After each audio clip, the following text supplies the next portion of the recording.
Halo teman-teman, Assalamualaikum warahmatullahi wabarakatuh. Jumpa lagi di channel Dr. Dimas, berbagi ilmu, berbagi manfaat. Saya ucapkan selamat menunaikan ibadah puasa Ramadan bagi teman-teman yang menjalankan ibadah puasa. Mudah-mudahan segala amal ibadah yang dikerjakan di bulan puasa ini diterima oleh Allah Subhanahu wa Ta'ala. Baik, pada kesempatan kali ini saya akan bercerita tentang kontrasepsi. Ya, kita mungkin tahu apa itu kontrasepsi dan beberapa jenis metodenya. Dan di Indonesia sendiri ada program pemerintah dengan jargon yang terkenal, yaitu 2 anak cukup, yang kita sebut dengan program keluarga berencana atau program KB yang dicanangkan oleh Bapak Presiden Soeharto pada saat itu ya. Dan sampai saat ini program itu masih terus berjalan dengan berbagai macam penyesuaian. Nah, pada kali ini saya akan menjelaskan tentang metode-metode kontrasepsi yang banyak dikenal oleh masyarakat luas, namun tentu biasanya kenalnya hanya sepotong-sepotong dengan informasi yang tidak jelas dari mana sumbernya. Nah, saya akan mencoba memberikan sedikit informasi, mudah-mudahan nanti bermanfaat. Baik, per definisi ya, kontrasepsi itu artinya dibagi menjadi berasal dari dua suku kata, yaitu dua kata, yaitu kontra dan konsepsi. Kontra itu artinya tidak atau melawan, konsepsi itu pembuahan. Jadi kontrasepsi adalah melawan pembuahan atau suatu metode yang digunakan untuk mencegah terjadinya pembuahan. Pembuahan itu proses bertemunya sel telur dengan sel sperma. Nah, secara garis besar kontrasepsi itu dibagi menjadi 2. Satu yang mengandung hormon dan yang kedua yang tidak mengandung hormon ya. Akan saya coba bahas satu persatu. Mungkin yang pertama kita mulai dari yang tidak mengandung hormon terlebih dahulu. Jadi untuk yang tidak mengandung hormon itu ada beberapa bagian lagi. Yang pertama ada yang dengan metode barrier atau penghalang ya. Yang biasa kita kenal secara luas adalah penggunaan kondom yang digunakan oleh pasangan pria atau suami. Nah, penggunaan kondom ini fungsinya tentu menampung sperma sehingga tidak keluar atau tidak jatuh di area vagina, sehingga mencegah sperma masuk ke dalam rahim dan mencegah terjadinya pertemuan sperma dan sel telur yang bisa menyebabkan terjadinya kehamilan. Kemudian yang kedua ada juga metode barrier, yang kedua ada juga namanya diafragma. Diafragma ini digunakan oleh seorang wanita ya, dimasukkan ke dalam vagina, bentuknya seperti cup gitu ya, seperti ring tapi tertutup ya. Kemudian dimasukkan, fungsinya untuk menutup leher rahim sehingga pada saat sperma tumpah di dalam itu tidak ada mencegah terjadinya masuknya sperma ke dalam rahim dengan penggunaan diafragma tadi. Namun diafragma ini tidak umum digunakan di Indonesia karena memang pertama tidak nyaman ya, dan pada beberapa orang dia merasa risih biasanya untuk memasukkan alat apapun ke dalam kemaluannya. Apa kelebihan dan kekurangannya metode barrier ini? Kelebihannya tentu metode ini tidak mengganggu kesuburan ya. Bila ingin cepat punya anak, metode ini sangat tepat. Karena apa? Karena dia tidak mengganggu siklus haid, tidak merusak siklus haid, dan tidak mengganggu kesuburan seorang perempuan. Sehingga apa? Sehingga bila hanya ingin menunda dalam waktu yang singkat, misalnya hanya 3 bulan atau 6 bulan, mungkin karena sedang LDR, menunggu suami datang dan sebagainya, itu bisa digunakan metode ini ya. Dan apa kekurangannya untuk penggunaan kondom ini ya? Pertama, banyak yang merasa bahwa penggunaan kondom ini mengurangi kepuasan seksual, dan itu sebenarnya tidak sama setiap individu ya, dan memang ada faktor subjektifnya. Faktor kenyamanan ini sifatnya memang subjektif sekali. Kemudian yang kedua, ada kemungkinan misalnya kondom itu bocor begitu ya, rusak, bocor dan sebagainya, sehingga menyebabkan sperma tadi itu bisa menetes atau jatuh ke dalam liang vagina dan justru bisa menimbulkan suatu kehamilan. Itu kemungkinan-kemungkinan yang bisa terjadi. Dan efektivitas penggunaan kondom ini memang tidak terlalu tinggi ya. Keberhasilannya hanya sekitar kira-kira 30%. Jadi masih ada kemungkinan 70% untuk gagal ya, seperti karena hal-hal lain seperti misalnya tadi kondom itu rusak atau bocor.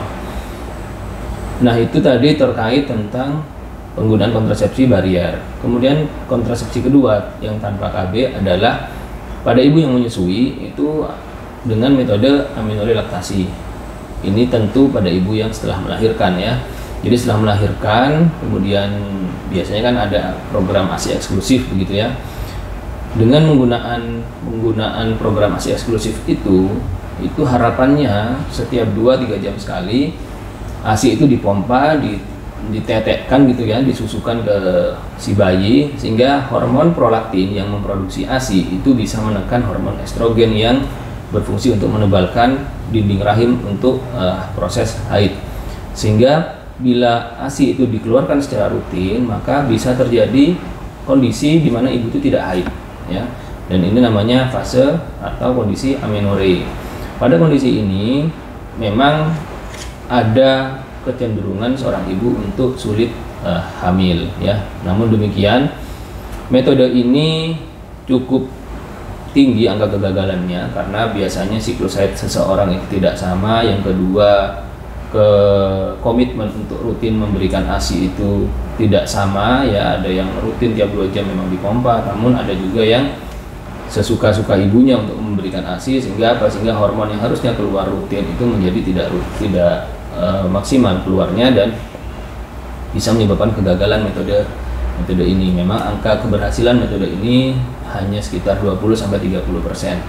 Metode ini juga hanya bisa bertahan hingga 6 bulan, karena setelah 6 bulan biasanya ibu akan memberikan makanan pendamping ASI, sehingga frekuensi menyusui akan lebih jarang lagi ya. Dan frekuensi menyusui yang lebih jarang ini menyebabkan hormon yang harusnya keluar, hormon prolaktin yang harusnya keluar menjadi tidak keluar, dan menyebabkan estrogen yang keluar, sehingga bisa menimbulkan haid. Dan pada saat perempuan itu haid, maka sangat mungkin perempuan itu bisa hamil bila ada terjadi pembuahan.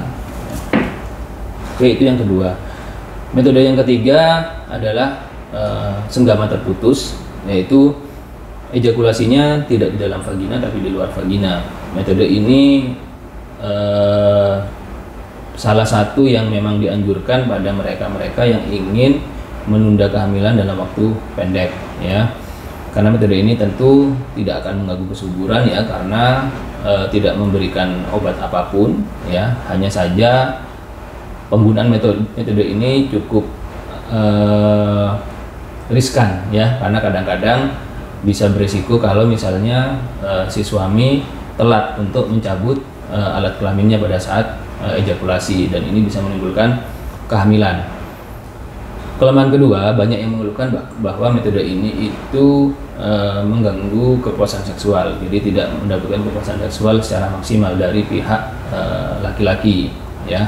Namun memang bila bisa berkomitmen, metode ini sebenarnya cukup baik ya.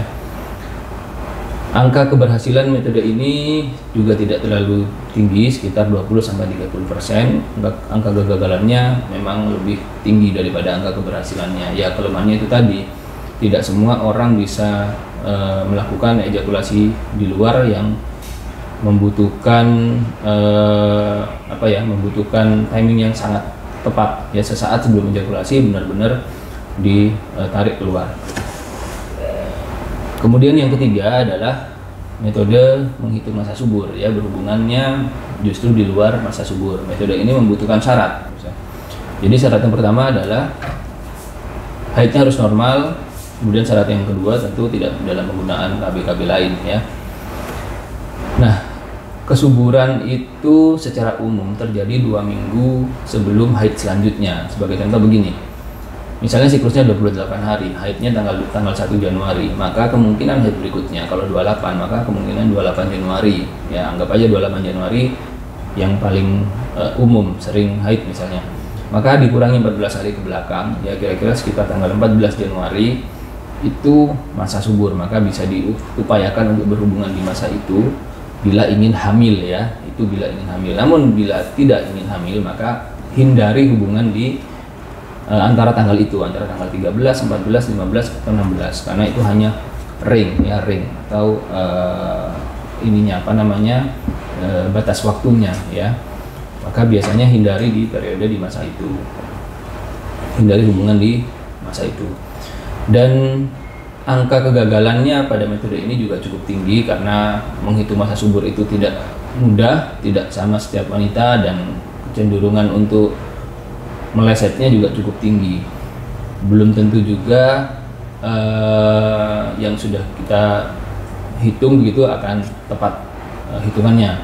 Dan juga ada yang disebut window period. Jadi setelah haid 5 hari, kemudian hari ke-6 atau hari ke-7 itu kadang-kadang juga sudah bisa muncul ovulasi. Yang ini yang tidak bisa kita perhitungkan, tidak bisa kita prediksi. Dan kalau berhubungan di masa itu, tentu juga bisa menimbulkan resiko kehamilan, ya.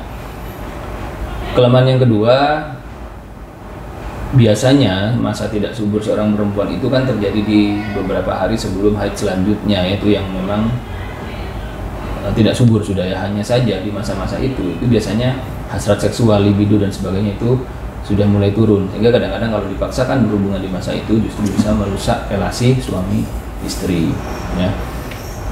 Tentu kelebihannya pada masa subur ini ya tidak mengganggu siklus haid, tidak menimbulkan berat badan yang berlebih begitu, ya, tidak mengganggu jerawat dan sebagainya, berbeda dengan yang hormonal. Yang keempat adalah penggunaan KB, IUD atau spiral, ya, atau alat kontrasepsi dalam rahim, ya. Jadi teman-teman, sebenarnya ada dua jenis IUD ini. Yang pertama IUD yang tembaga tanpa hormon, dan yang kedua IUD yang dengan hormon. IUD yang tanpa hormon ini biasanya mudah dapat dan murah, ya. Ada program dari pemerintah, dari BKKBN menggunakan untuk KB ini, IUD ini. Biasanya bentuknya seperti huruf T dengan lengan kanan kirinya itu mengandung tembaga. Fungsinya adalah tembaga ini diharapkan menimbulkan reaksi radang yang steril, ya, radang di dalam rahim, sehingga pada saat radang itu sel-sel sperma itu bisa dibunuh oleh sel-sel radang sehingga tidak bisa membuahi sel telur. Nah, pada saat seperti itu tentu bisa mencegah terjadinya kehamilan. Apa kelebihannya IUD? IUD ini jangka panjangnya bisa sampai 10 tahun, ya, bisa penggunaannya bisa sampai 10 tahun. Kemudian dia juga sekali pasang, ya, sekali pasang, tidak setiap bulan harus suntik, tidak setiap 3 bulan harus suntik, atau tidak harus periksa setiap beberapa hari sekali, tidak perlu, ya. IUD ini benar-benar sekali pasang dan bisa bertahan hingga 10 tahun. Angka efektivitasnya cukup tinggi. Kegagalannya untuk terjadinya IUD gagal itu hanya 1%, ya. Kemungkinan tidak hamilnya bisa 95%, ya, sehingga sangat efektif untuk mencegah kehamilan. Dan kelebihan yang lain, dia tidak mengganggu siklus haid bisa tetap normal dan tidak mengganggu kesuburan. Artinya misalnya setelah 2 tahun pasang pengen punya anak, dilepas itu bisa segera hamil, ya. Berbeda dengan KB hormon. Apa biasanya yang sering dikeluhkan pada orang-orang dengan penggunaan IUD? Biasanya sih 3 bulan pertama mungkin nyeri haidnya lebih bertambah, ya, karena masa adaptasi. Kemudian mungkin ada juga yang darah haidnya juga lebih banyak, ya. Namun ini biasanya sifatnya ringan saja dan sementara. Setelah pemakaian 3 bulan biasanya akan berkurang dan akan mengalami perbaikan hingga tidak ada keluhan, ya. Jadi itu terkait kontrasepsi yang non hormonal. Nah, di video selanjutnya saya akan menjelaskan tentang kontrasepsi yang hormonal. Tetap simak video selanjutnya.